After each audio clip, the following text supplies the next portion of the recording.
বাজে রে বাজে ঢোলার ঢাক। বাংলা 1433 উপলক্ষে সুইডেনের ছোট্ট শহর হালমস্টাডে প্রবাসী বাংলা ভাষাভাষীদের অংশগ্রহণে অনুষ্ঠিত হলো এক ব্যতিক্রমী বাংলা নববর্ষ উদযাপন। বিদেশের মাটিতে থেকেও হৃদয়ে বাংলাকে ধারণ করে বাঙালি কমিউনিটির সদস্যরা মিলিতভাবে আয়োজন করেন এই উৎসব।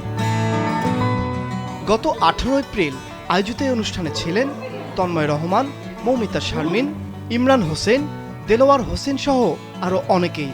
তাদের সম্মিলিত প্রচেষ্টায় উৎসবটি হয়ে ওঠে প্রাণবন্ত ও আনন্দঘন। ভীষণ ব্যস্ততার মাঝেও বাংলাদেশি হামস্টার কমিটি থেকে এই আয়োজন করা হয়েছে এবং সবাই ভীষণভাবে সাপোর্ট করেছে আমাদেরকে।